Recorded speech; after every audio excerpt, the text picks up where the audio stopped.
Amigos, el mundo ha dado vueltas y vueltas y todo ha cambiado después del coronavirus. Comenzando por la economía y siguiendo por las relaciones internacionales. Por eso queremos conversar con un experto en asuntos internacionales como lo es Iván Gatón, a quien ustedes conocen ya en otras presentaciones en este programa. Iván, tenemos que definir este mundo de qué manera, porque todo está al revés y es como cuando Dios comenzó a construir, que hizo un día el sol, otro día el agua y todo partió de cero. Así estamos ahora. Muy bueno, las gracias por la oportunidad, Aldoey, de poder compartir contigo y la teleaudiencia que da seguimiento a tu trabajo. No es para alarmar a la gente, pero cuando se habla de un génesis, cuando se habla de un principio, es porque se está rompiendo un mundo para que nazca otro mundo. Entonces, todos estamos obligados a volver a nacer. Después del COVID-19, que es la epidemia que tiene la particularidad, porque siempre han existido epidemias. Yo siempre hago las referencias históricas y lo hago porque poca gente tiene conocimiento de que el fundador de la democracia en Atenas, Pericles, murió por una epidemia que se llamó la epidemia de Atenas, que era la fiebre de tifo que había llegado desde Etiopía, desde Abisinia, pero llegó la peste bubónica, llegó en su momento, por ejemplo, la fiebre española, pero nunca una epidemia había producido lo que producen las guerras, estrés postraumático a todo el conjunto de la humanidad. Por aquí pasó una nueva guerra mundial y no nos dimos cuenta y derrumbó toda la economía y cambió las relaciones. ¿Cómo tú crees que se va a recomponer el mundo después de la pandemia? El mundo ya lo vemos. Por ejemplo, China estaba en guerra comercial con Estados Unidos y tomen en consideración este nombre, guerra comercial, que la inicia Donald Trump porque gana en base al discurso en contra de China y que es un tema que va a estar en la campaña en Estados Unidos y que hay que tomar en consideración que cala en los sectores más nacionalistas y patrióticos de Estados Unidos. Porque no es mentira que los chinos tienen el dinero para hacerse dueños del mundo. Y en país mucho dinero. y Estados Unidos está endeudado con China. Entonces, estamos en una situación en la cual el mundo, en su recomposición, ve que la epidemia a China la ha dejado mejor colocada que Estados Unidos. Primero, cuando vemos las cifras de estas dos potencias en disputa, los chinos por su propio sistema de gobierno y la vigilancia, porque los chinos no hacen como aquí en Estados Unidos. Aquí en Estados Unidos la CIA, el FBI, saben que Aldoey se mueve de tal sitio a tal sitio por la huella que deja su teléfono. Saben, miren, aquí en este país todo el mundo está vigilado. Ahora, es más disimulado. Aquí para interceptar su teléfono hay que buscar una orden judicial, pero en China no. En China el gobierno entra en su teléfono. Entonces le dijeron a la gente, no salgan de su residencia, pero se dan cuenta por su teléfono. Entonces el que salió de su residencia en el confinamiento, se lo llevan preso. Entonces, pueden articular medidas preventivas que una democracia no puede hacer, porque en China el reconocimiento facial, la tecnología de las telecomunicaciones Si usted entró a una página que el gobierno chino entiende que usted no debe entrar, eso le quita puntos como ciudadano. Y puede ser que la nieta de Alduey al colegio que la querían llevar no vaya porque Alduey hizo una crítica en contra del gobierno. Y eso se ve como un mal ciudadano. Pero en sociedades abiertas, democráticas como la de Estados Unidos, eso no se puede hacer. Entonces los chinos pudieron enfrentar, acorde a su sistema y acorde a su cultura confuciana, la epidemia, y va a crecer un 3.5% su PIB. ¿Va a poder hacerlo Estados Unidos? No. Entonces China, que descubrimos todos, para mí no fue sorpresa, pero el mundo descubrió que en medio de la epidemia, quien hacía las mascarillas, los ventiladores, que la fábrica del mundo era China y que había que salir a China. Y ahora, entonces, esa China de repente dice, pero a mí me toca un espacio, a mí hay que dármelo. Y entonces Pompeo, en medio de la discusión, dice, lo que pasa es que, mira, no se puede porque el virus lo trajiste tú. Y Trump dice, es el virus chino. Pero en China, que siempre repito esto, en China lo que dicen que el virus lo llevó Estados Unidos. Cuando se hicieron los Juegos Militares de Wuhan en el año pasado, que son los Juegos Mundiales Militares, que participaron militares dominicanos, entonces ellos se pusieron a discutir, Wang Yi, el canciller chino, y Pompeo, ¿en quién fue que mandó el virus? Ahora, la realidad es que Estados Unidos, en medio de unas elecciones, donde el presidente Trump dice, si yo no gano, prepárense para que hablen chino. Exacto. Y Biden es el candidato de los chinos. Entonces, ya tenemos a los chinos, no en la sopa, en la política. Y si los chinos están en la política de un país que es la potencia del planeta, como Estados Unidos, donde se está definiendo algo tan importante como es el curso de la humanidad, porque lo que decida Trump, como lo decidió con el tema del cambio climático, que dijo, yo no creo en el cambio climático, y después de haber firmado la administración Obama el acuerdo sobre el cambio climático, dijo, no lo reconozco. Entonces, lo que Trump haga cuando llegue va a tener sus consecuencias en el largo plazo. Entonces, ese es el mundo en el que nos encontramos. El mundo de los cambios tiene el problema de las incertidumbres. Ahora, ¿cómo los seres humanos abordamos las incertidumbres? Las abordamos desde distintas perspectivas.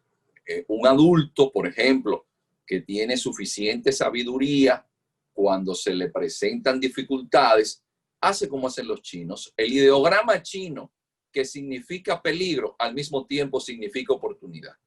Por ejemplo, una persona con experiencia, con sabiduría, que no es lo mismo que tener conocimiento técnico, manejar una computadora, manejar bien un celular. Está demostrado que sin la sabiduría el ser humano no puede salir adelante, que no es simplemente el conocimiento técnico, porque la experiencia sigue y seguirá siendo la madre de todas las ciencias. Entonces, ¿cómo puede un joven que tenía expectativas de un buen empleo, ahora que le dicen que todo cambió y que hay menos empleos y que si antes iba a competir con 10,000 personas que salían con su profesión a la calle, ahora va a tener que competir con 60,000 porque habrá más desempleados y gente con más experiencia necesitarán el empleo? Pero ¿cómo se va a desenvolver la economía de un país que ha colapsado económicamente y que la situación internacional no está clara porque no hay vacuna con el coronavirus? Y la carrera por la vacuna, hay algo que a mí me llama la atención. Solamente se habla de que Estados Unidos aspira a tener la vacuna, coincidencialmente 2 días antes de las elecciones. De que los rusos ya van a tener la vacuna. Pero nadie dice que el Perú está recibiendo 6,000 vacunas experimentales de fabricación china, porque los chinos todos siempre lo han hecho calladito. Entonces, en esa lucha por la carrera de una vacuna, de una enfermedad, que ni usted ni yo sabemos si vamos a estar vivos mañana, porque nos puede llevar, ¿está el panorama claro? Eso es como usted salir a conducir en medio de un clima donde mientras más usted entra, hay más neblina. Porque ¿ha bajado la tasa de muertes por el COVID en el mundo? No. Pero hay otro elemento que a mí sí me preocupa mucho. La transnacionalización del crimen con grupos criminales que a través del negocio de las drogas se han hecho poderosos en el planeta, porque hay mafias en el mundo entero, hasta ellos han entrado en crisis. Bien. Pero han elevado el nivel de criminalidad en todos los países. Por ejemplo, una ciudad como Chicago es el salvaje oeste. Por ejemplo, la criminalidad ya se identificó, va a crecer en todos los países que, como por ejemplo Colombia, casi el 50% de los empleos son informales. Si usted teniendo un empleo formal lo va a perder, ¿y qué le sucederá a un informal? Bien, tenemos que ver que la región y las relaciones con Estados Unidos y con China, y particularmente tenemos que entender que la región está amenazada con una crisis mayor, porque la pandemia vino ahora, pero antes de la pandemia habían problemas sistémicos de mucho desempleo, de una economía supuestamente en crecimiento, pero con una masa social totalmente desprotegida, no inclusiva, con pueblos pasando miseria en medio del crecimiento. Ahora estamos como aterrizando en una realidad que parece que va a transparentar la verdad. ¿Qué nos convenía a nosotros como República Dominicana tener relaciones con China y abandonar a Estados Unidos cuando teníamos aquí 3 millones de dominicanos que tienen productividad, que son muchos ricos, que pueden invertir? ¿Y por qué priorizar a China a 12.000 horas de distancia? ¿No es mejor fortalecer la relación con Estados Unidos y con la dominicanidad, con la diáspora en España, en Italia, que quiere, que invierte, que es número 1 del Producto Interno Bruto y que puede comprar vivienda, comprar negocio? Los 500 supermercados que hay aquí se pueden replicar allá, las farmacias, las bodegas. Tenemos una visión de Estado de espalda a esta realidad de la diáspora y no nos damos cuenta que esta es la segunda mina de oro de Cotuí en el exterior. Iván. Sí, mire, lo que sucede es de ahí que es muy importante tomar en consideración cómo funciona el mundo.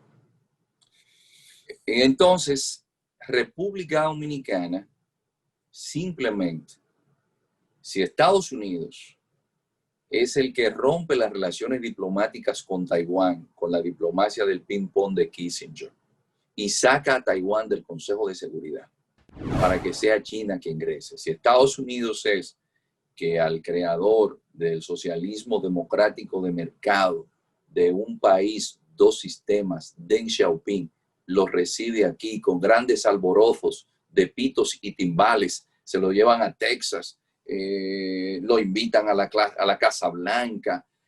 Si Estados Unidos es el que le abre el espacio a China y luego Estados Unidos es el principal país que se lleva sus empresas para China, porque no era mentira lo que decía Trump. Más de 45,000 empresas de Estados Unidos se fueron para China. Y si es Estados Unidos quien alienta a que en una situación de un mundo que la codicia de Wall Street y de ese sector financiero hizo quebrar a Estados Unidos, y por eso es lo que provoca entonces que Obama hable de reforma al sector financiero, y lo que hace ese sector financiero es que financia al Tea Party para que Obama pierda la mayoría en el Senado y no pueda hacer esas reformas, y en la Cámara de Representantes.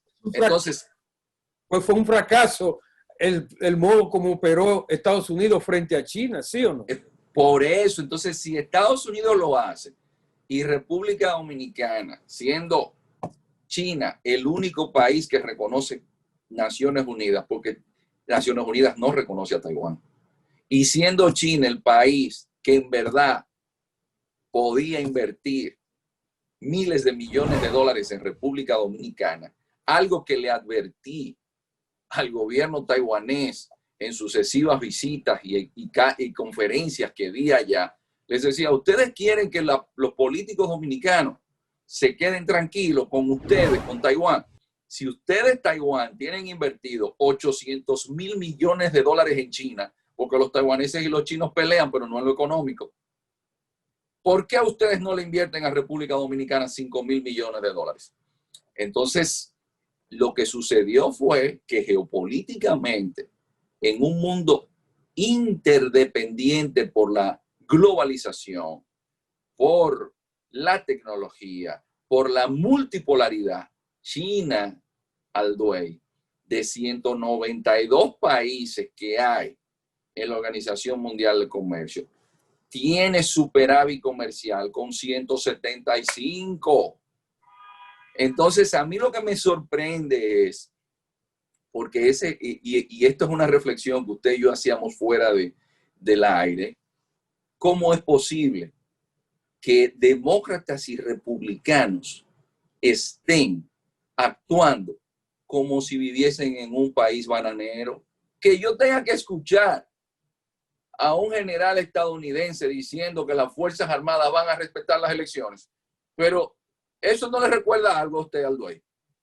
Balaguer, 1900. Entonces uno dice, pero ¿cómo va a ser posible que el presidente de un país como Estados Unidos aproveche una situación para echarle gasolina al fuego y que del otro lado los demócratas también?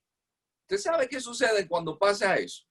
Que la élite política pierde la visión común de destino y mientras tanto un país como Rusia, un país como China, con tradiciones autoritarias, no tienen que hacer elecciones, no tienen que ir a un congreso a ver quién se pone de acuerdo. ¿Qué le conviene al país? Esto, pero no yo apostando a que le vaya mal al otro partido. Cuando le va mal a ese partido, le está yendo mal al país, porque hay una diferencia muy grande que a veces los políticos se pierden cuando llegan al poder. Un asunto es el gobierno y otro es su partido. Cuando usted hace campaña política, usted es ese partido, pero cuando usted es gobierno, usted pertenece al país en su conjunto. Entonces yo creo que Estados Unidos, que no tenía o no tiene en estos momentos mucho que ofrecer, China comenzó a invertir como lo hizo en toda América Latina, por eso es el principal socio comercial y hasta bases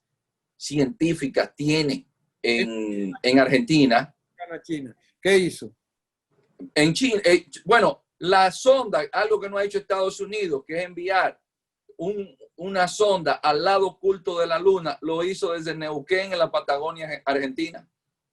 ¿Y qué ha invertido China? Ha invertido porque es obligatorio para China en la agricultura, porque hay un tema. Mientras Estados Unidos puede producir comida, China tiene, mal calculado, de 1.375 millones de personas a 1.500 millones de personas. Pero su territorio apenas le provee menos del 20% de los alimentos que necesita. Y Argentina, Brasil, tienen para darle la soya, tienen para darle todo lo que ellos puedan necesitar. Por eso usted veía, por ejemplo, la gente no sabe que el principal comprador de cerdo aquí en Estados Unidos era China, el principal comprador de maíz. Es más, Trump le dijo a Xi Jinping, cómprame los granos del centro de Estados Unidos para que yo gane las elecciones ahí. Entonces, ¿nos conviene más las relaciones con China que con Estados Unidos? ¿Eso es lo que usted quiere decir? No. Yo lo que quiero decir es que el mundo en el cual vivimos hay que tomar en cuenta la geopolítica, porque China es un actor que usted no puede desconocer Y si Taiwán, que por eso fue que vino el problema, no es reconocido en Naciones Unidas, tiene República Dominicana que alinearse. Lo que no puede es nosotros perdernos en que, por ejemplo, cuando Hipólito Mejía va a Washington, lo entraron por el despacho de Condoleezza Rice, porque cuando un presidente de América Latina va a Washington, lo tratan con cierto desprecio, con cierta distancia. Sin embargo, cuando alguien va a China, le hacen fiesta. Usted dice, pero bueno, queda lejos. No, pero hay una distinción, hay un trato. Entonces yo lo que entiendo que Estados Unidos perdió de vista que sus aliados naturales, porque hay que echar la culpa aquí también. Como nosotros. Uno se cansa de que lo ninguneen como negro, como mulato, y que si uno se sabe un dato, crean como, ay, mire, este negrito tan inteligente, ese muchacho, porque siempre ven a uno con menosprecio. Entonces llega un momento en el cual usted dice, no, pero a mí tú tienes que tratarme como persona. Entonces eso se da en las relaciones internacionales. Y China supo ofertarle a muchos países que Estados Unidos le dio la espalda, porque Estados Unidos lamentablemente se fue para Medio Oriente. Pero ¿quién es el socio comercial donde Estados Unidos tiene superávit? Es en América Latina. Las relaciones estratégicas con Estados Unidos y América Latina están muy débiles porque se han cambiado los roles y se han ido al Medio Oriente y se ha ido a Venezuela, pero a criticar a Maduro, se ha ido a criticar a Cuba y no sale de ahí, y a Nicaragua. ¿Qué tenemos que hacer los latinoamericanos para que Estados Unidos vuelva a vernos con el respeto que nos merecemos como mercado estratégico? Mire, lo primero es que la administración Trump paradójicamente tiene conciencia del ambiente en el que se encuentra. Es increíble, pero mientras otras administraciones nos miraban de soslayo, la administración Trump sí está clara porque es un hombre de negocio. Entonces, lo importante, yo siempre lo he dicho, el aliado natural por un asunto geográfico es Estados Unidos. Ahora, ¿puede existir una relación ganar-ganar con Estados Unidos? No que te doy el oro y te lo doy prácticamente a consignación para que tú te lo ganes todo. Porque también hay que tomar en cuenta que Estados Unidos, en sus intereses, no mira el interés del otro. Porque el propio sistema lo que hace es maximizar beneficios.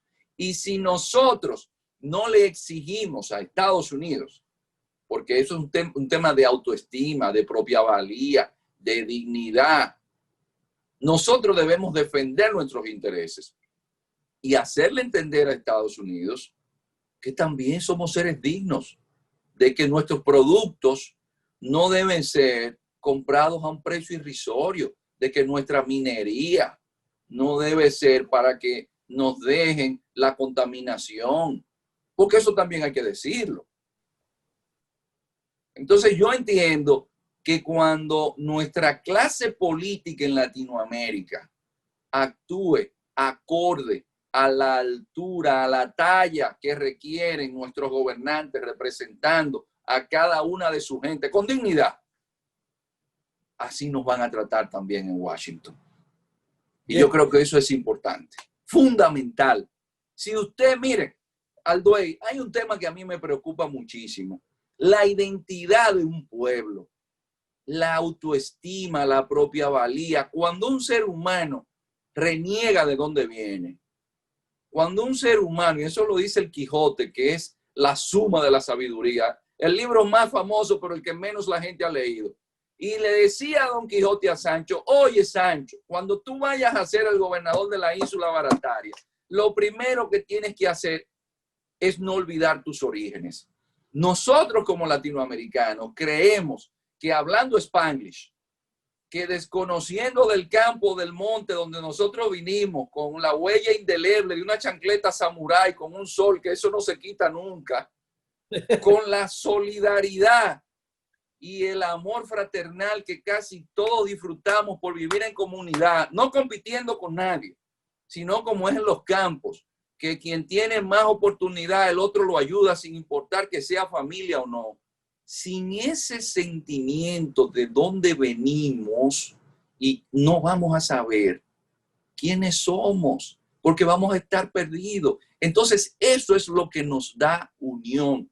Y es lamentable, por ejemplo, y yo siempre lo digo, que nosotros aquí, Samuel Huntington, que es el gran politólogo de donde se sacan las ideas para la política exterior de Estados Unidos, en un libro menciona a Jánico y la fortaleza de la identidad de la gente de Jánico.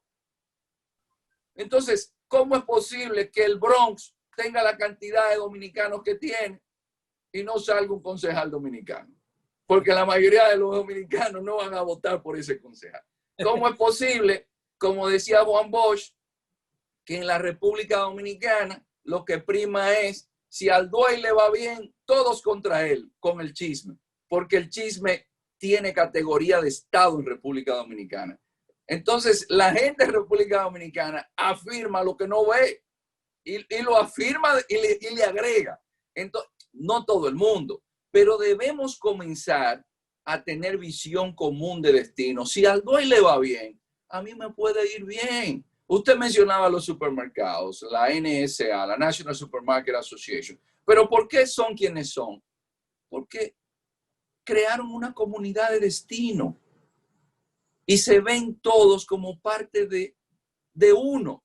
Mire, si hay algo que demuestra la globalización es que si usted no tiene identidad, se pierde en la globalización. Entonces, nosotros debemos ahondar, profundizar en un término que para mí es revelador: comunidad de destino. Los dominicanos, los hispanos, como decimos aquí, debemos montarnos en ese mismo tren y pensar, si no nos va bien a todos, no le va a ir bien a uno solo. Correcto. Tenemos que ver el nuevo gobierno y sus perspectivas de política internacional, cómo ha manejado el presidente Luis Abinader el tema de la corrupción primero y el pasado, y de qué manera se debe manejar esta agenda, y si tú crees que va a haber justicia, porque eso es lo que está esperando la gente. Y después, si esa obra de justicia en los tribunales va a crear una nueva era política en el país. Mire, para mí siempre nosotros hemos adolecido de algo que me preocupa: la institucionalidad. Yo nunca he creído mucho en los hombres, porque los seres humanos, como seres humanos, cuando no estamos dirigidos por reglas, cuando no seguimos pautas, fácilmente nos perdemos porque no tenemos una brújula que nos guíe en el mar. Entonces, yo creo en las instituciones. Yo creo que los seres humanos, teniendo pautas, por más inteligente y buen ser humano que sea alguien, si va al gobierno y no tiene un ambiente institucional propicio, ¿qué le va a suceder? Lo que ha sucedido, que se inaugura el país cada 4 años. ¿Por qué la fortaleza de países como Estados Unidos? Por la institucionalidad. Entonces, yo entiendo que lo más favorable para la gente de cualquier partido político y para la sociedad en su conjunto es que si alguien robó, vaya preso. Ahora, en República Dominicana, la gente no critica en su mayoría por moral, sino por envidia. Eso es un tema que eso es un estudio sociológico que hay que hacer. Porque la sociedad nuestra, lamentablemente, como ya definía Américo Lugo, la gente se desgañita por un puesto público, aunque no tenga la capacidad para ocuparlo. Porque la gente entiende que decreto da conocimiento. Y todo el mundo quiere ir para el Estado, cuando Trujillo demostró que solamente se podía tener un buen Estado con una élite gobernante. Todo el mundo aspira a ser cónsul y a ser embajador sin tener los conocimientos para esto, cuando es algo tan delicado y súper complejo. Todo el mundo aspira a ser ministro y ni siquiera tiene la formación política para ser ministro. Entonces yo entiendo que el gobierno actual necesita, no de una tregua de 100 días, no. El gobierno actual necesita el hombro con hombro de toda la sociedad sensata de la República Dominicana, porque los insensatos nunca van a entrar ahí, porque la situación en la que se encuentra el país y el mundo, si usted me dice a mí que España, que recibe de Inglaterra 15 millones de turistas, y lo que dijo el gobierno inglés fue, el que me vaya a España cuando regrese dura 14 días en cuarentena, le tumbó el turismo.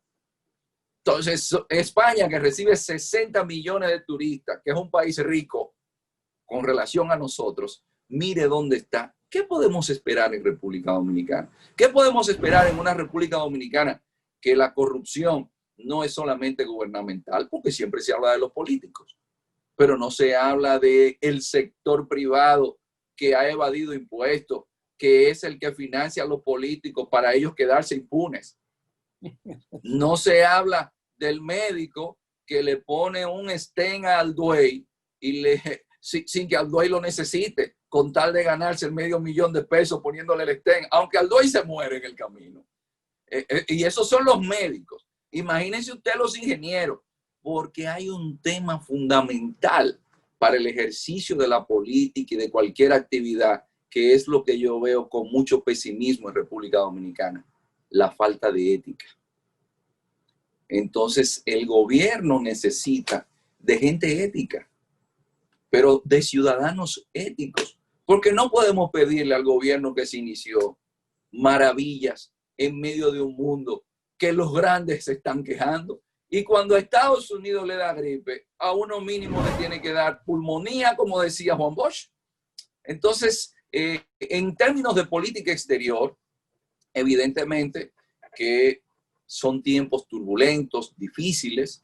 Hay que reconocer, el actual canciller, después de mucho tiempo, es alguien que viene de ser un profesional de las relaciones internacionales.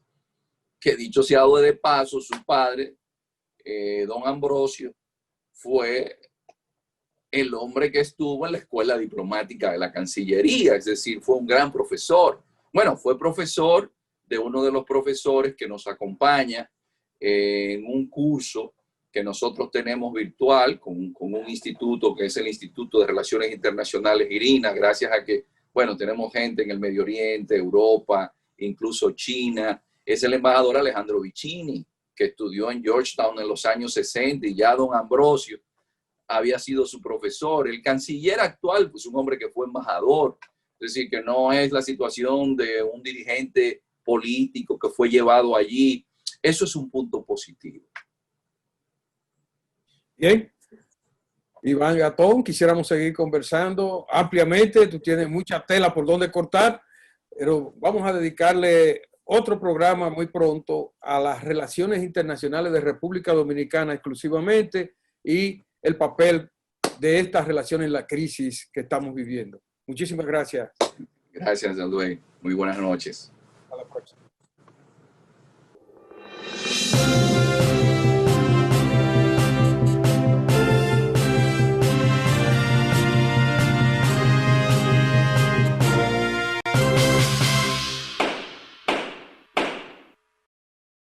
El Gobierno de Nueva York.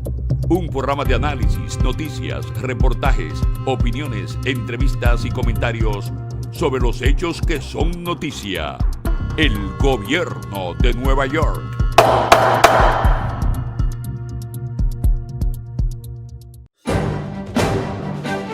Un programa de análisis, noticias, reportajes, opiniones, entrevistas y comentarios sobre los hechos que son noticias. Con la conducción de José Alduey, porque la prensa es equilibrio y contrapeso de la democracia. El Gobierno de Nueva York, de lunes a viernes a las 4 de la tarde, por TV Quisqueya, con sabor dominicano.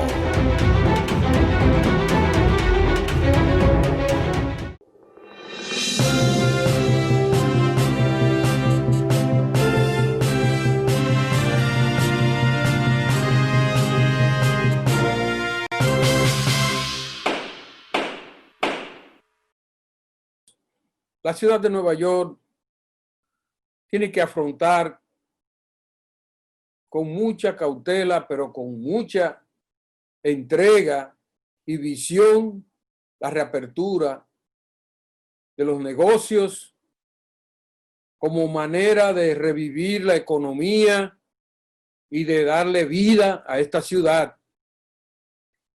Siento que las condiciones están dadas para que haya una reapertura, como lo dijo el gobernador Andrew Cuomo, producto de que la infección bajó por encima del 1%, por debajo del 1%. Este dato ofrece una respuesta contundente y por eso quiero apoyar la lucha que tienen los pequeños negocios y los dueños de restaurantes para que la alcaldía de Nueva York le apoye con el esfuerzo de manejar la crisis después de la pandemia con un plan firme, seguro, similar al que están aplicando las autoridades de New Jersey, donde ya los restaurantes y la economía se está reaperturando de una manera formal. Esto hay que revivirlo, pero hay que revivirlo retando la situación que estamos viviendo, que nadie tiene la culpa, pero tampoco nos podemos echar a dormir en la casa esperando que llegue la vacuna. Hay que afrontar esto día a día y darle valor a los esfuerzos empresariales por reaperturar sus negocios.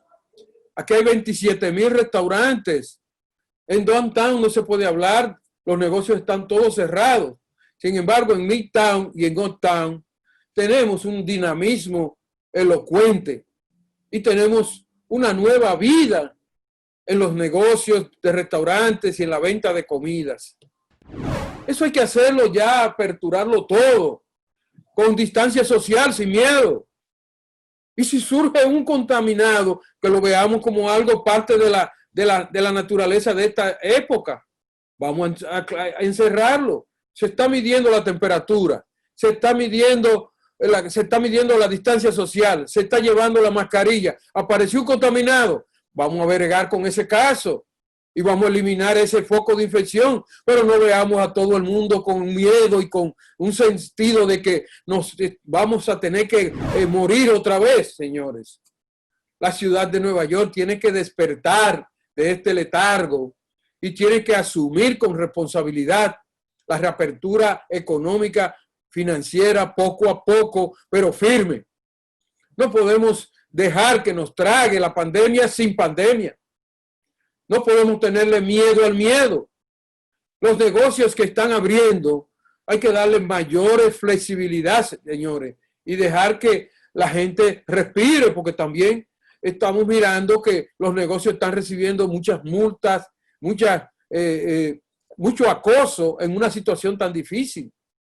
Hay que valorar el esfuerzo titánico de una empresa que estuvo 4 meses cerrada y que por estar reabriendo su puerta hace apenas 2 meses y que tenemos un compromiso con rehabilitar el empleo, con rehabilitar la dinámica financiera de este país.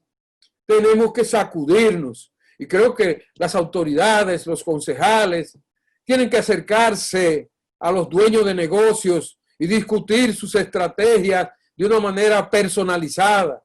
El alcalde de Nueva York debe reunirse con los líderes de los dueños de supermercados, de bodegas, de ferreterías, de empresas y sobre todo de restaurantes que tiene más de 350,000 empleados y 27,000 negocios y llamarlos a que abran en Downtown y ofrecerle estímulo, ofrecerle garantías. Ese distanciamiento como se maneja la alcaldía, tienen que romperlo. Tienen que hablar con la gente y darle apoyo y decirle que no es solamente a través de un somo que van a hablar y a través de una multa y a través de un acoso. No, ustedes tienen que tener flexibilidad.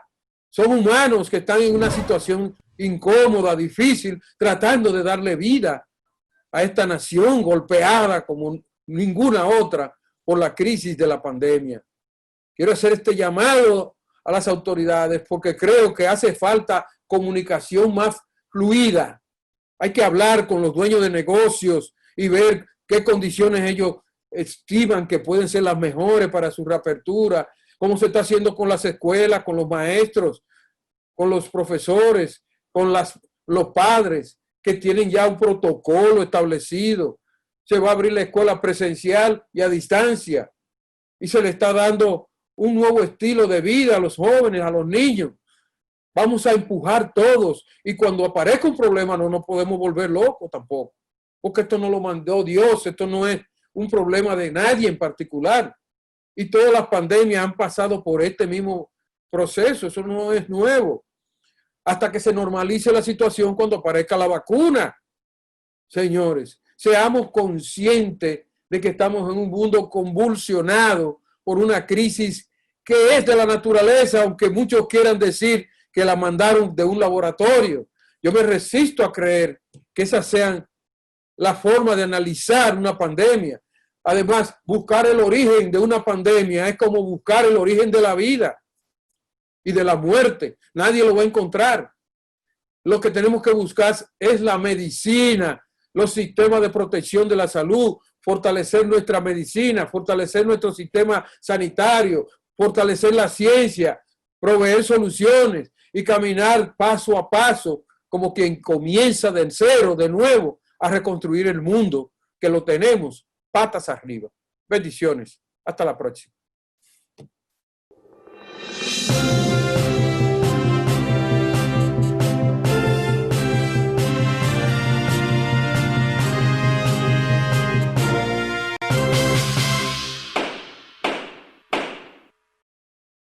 El Gobierno de Nueva York.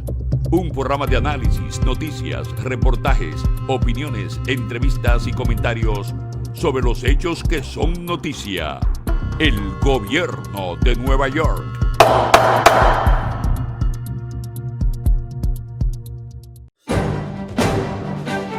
Un programa de análisis, noticias, reportajes, opiniones, entrevistas y comentarios sobre los hechos que son noticias.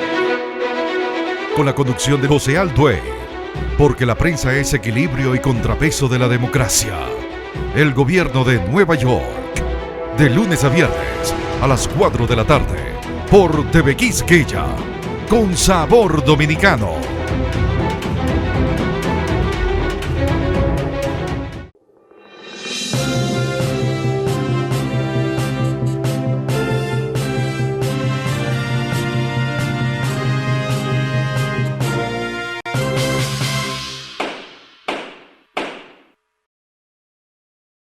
El gobierno está actuando todavía de espalda a la diáspora, que no hay políticas concretas en nada. Se están haciendo nombramientos de cónsules, embajadores, pero no hay un lineamiento claro a seguir, ni en cuanto a las tarifas consulares, ni en cuanto a los salarios de los cónsules, ni en cuanto a los empleos. Creo que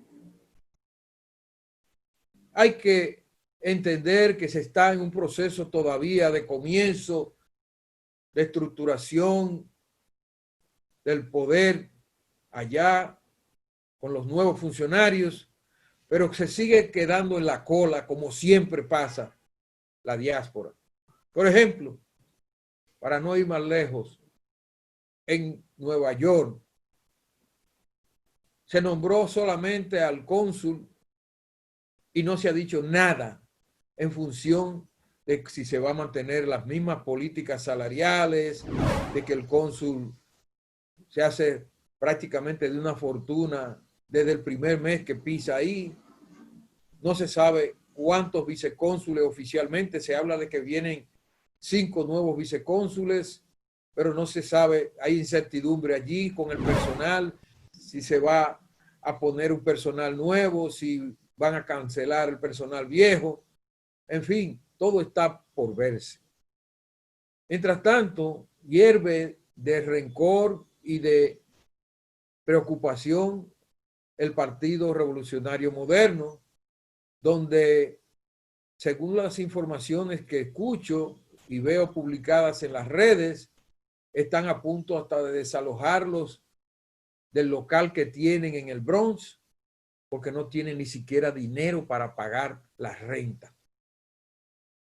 Hemos visto esto en otras oportunidades, pero que se produzca eso ahora, acabando de ganar el poder, esta gente, y que no tengan un sustento claro de cómo soportar su local, es algo que realmente debe ser analizado a profundidad.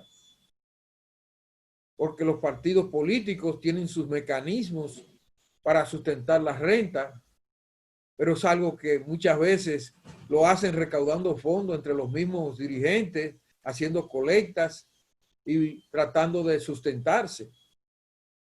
Pienso que eso deben discutirlo ellos a lo interno, pero no debería ser desalojado del poder, del local, el PRM en este momento, porque sería una vergüenza muy grande. Otro punto que veo es que no hay una política clara sobre los militantes del PRM en la diáspora y de qué manera se piensa tratar los nombramientos. Se habla, por ejemplo, de la Casa de la Cultura, donde, según tengo entendido, hay un movimiento de rechazo por militantes de esa organización. Hay mucha gente que estaba esperanzada en conseguir una posición, pero también hay 7 diputados de ultramar electos que no han fijado ningún tipo de línea programática después que ganaron las elecciones. Y ahí es donde más me preocupa la situación, porque de esas políticas públicas pueden generarse soluciones tanto para la diáspora en sentido general como para los militantes de ese partido.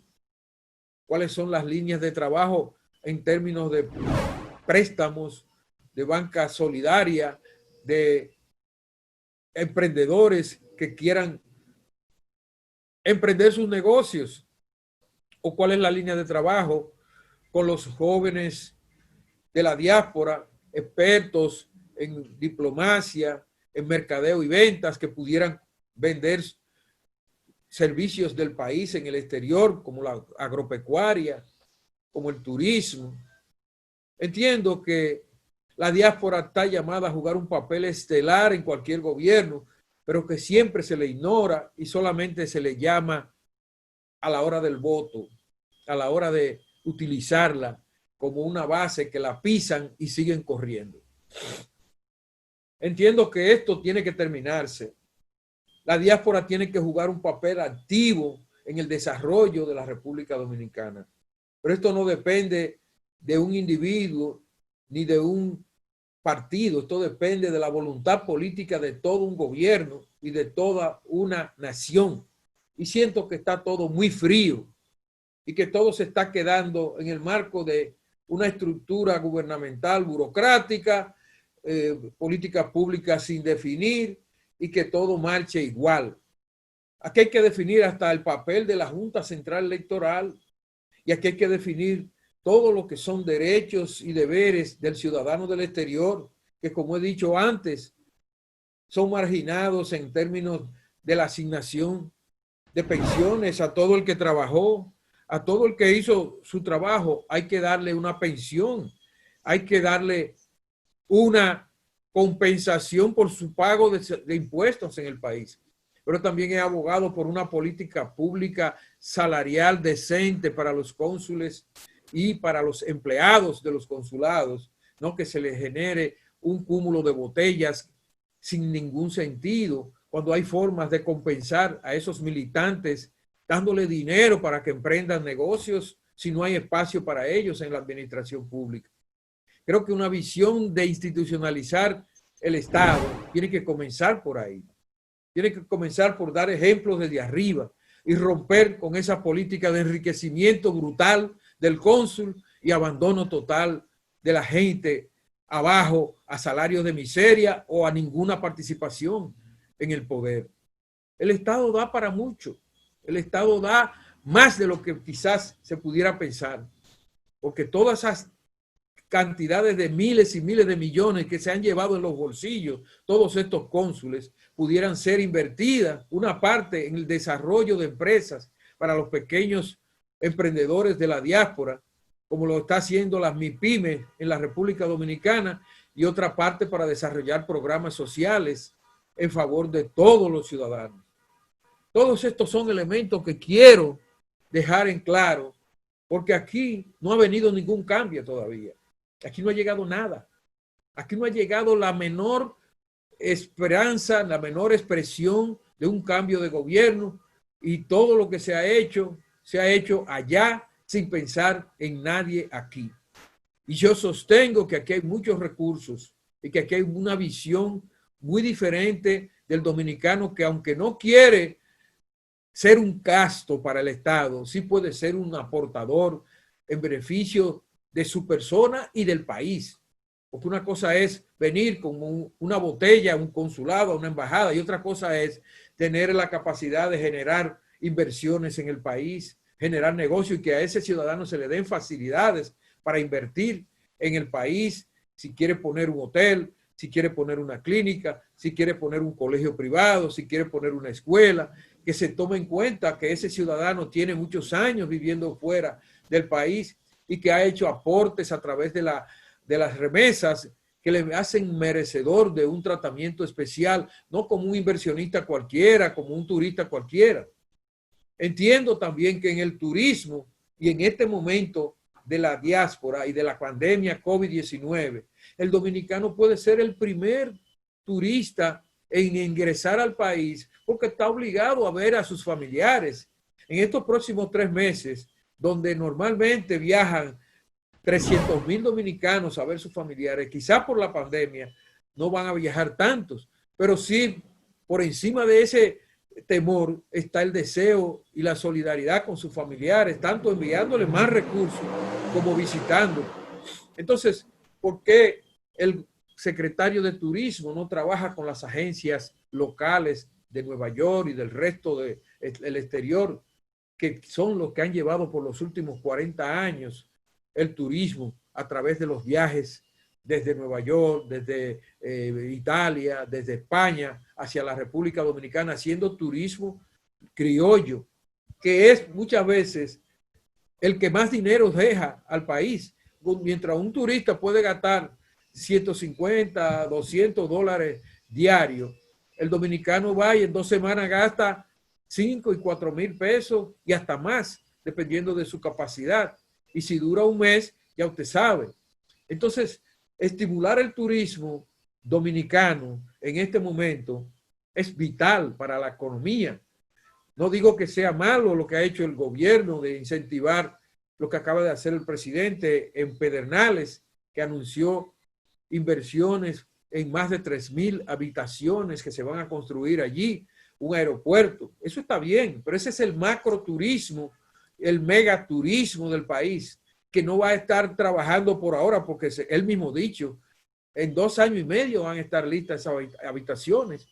Pero y en lo inmediato, que Asonoares, la Asociación de Bares y Restaurantes, habla de conservadoramente 400,000 turistas van a entrar en estos próximos 4 meses, porque el turismo se fue al suelo en el mundo entero, en España, en París, en Inglaterra, en Nueva York y todo Estados Unidos con la pandemia. Eso no es nada nuevo. Aquí llegan 65 millones de turistas al año y miren lo que está pasando. Downtown está muerto, pero hay que revivir de alguna manera esto, y por eso el gobernador habla de que se piensa reabrir la ciudad pronto si se sigue bajando la pandemia, que está infectando menos del 1% a los neoyorquinos. Hay condiciones. Mientras no haya una vacuna, no va a haber solución definitiva. Por tanto, yo aconsejamos que la pandemia sea controlada totalmente en República Dominicana para empujar totalmente el turismo, que es cuando vendremos a ver la solución final con la vacuna. Pero mientras tanto, el turismo criollo, nosotros los dominicanos de la diáspora podemos hacer la diferencia.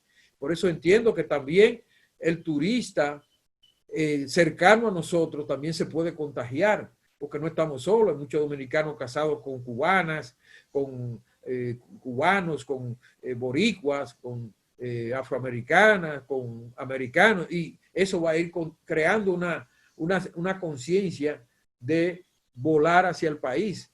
Pero no podemos levantar el vuelo todavía con seguridad hasta que no haya un control total de la pandemia.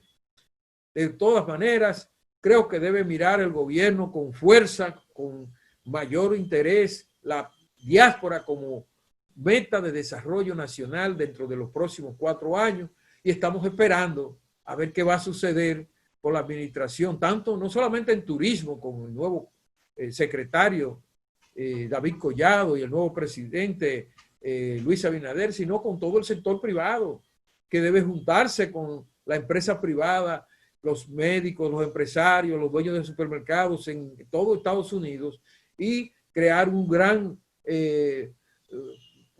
esfuerzo de inversión en el país en función de la recuperación económica que debe venir. Así que esperamos que las autoridades empiecen a definir claro qué es lo que quieren con la diáspora y que se acabe aquella política trágica de sepultar todos los sueños de los dominicanos del exterior y utilizarlos solamente como alcancía para que vengan a comprar pasaporte, a comprar servicios caros, subiendo el bolsillo de un individuo y no la nación. Bendiciones. Hasta la próxima.